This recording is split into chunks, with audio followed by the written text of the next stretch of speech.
It was a chilly winter evening when the residents of Oakwood Street were shaken by the sound of shattering glass.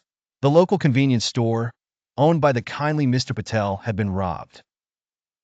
The thief, a young man with a scar above his left eyebrow, had smashed the front window and grabbed a handful of cash from the register. He fled the scene on foot, leaving behind a trail of broken glass and frightened witnesses. The police were quick to respond, and soon the streets were filled with the sound of sirens and the flash of blue lights. Officer James, a seasoned veteran of the force, was tasked with leading the investigation. As James began to canvass the area, he spoke with witnesses who described the thief's appearance and direction of flight. James quickly pieced together the evidence and formed a plan to apprehend the suspect. Meanwhile, the thief, whose name was Alex, was getting desperate. He had been struggling to make ends meet, and the temptation of easy cash had proven too great. But as he ran through the streets, he couldn't shake the feeling that he was being watched.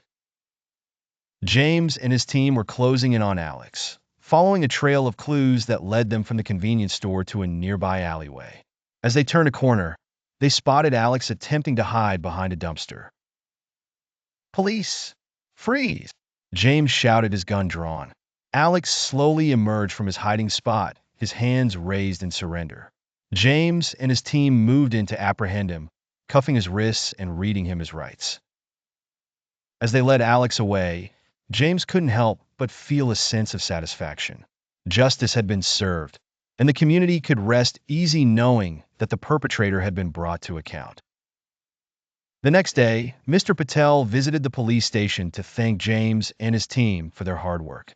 "You have given me peace of mind," he said, his eyes shining with gratitude.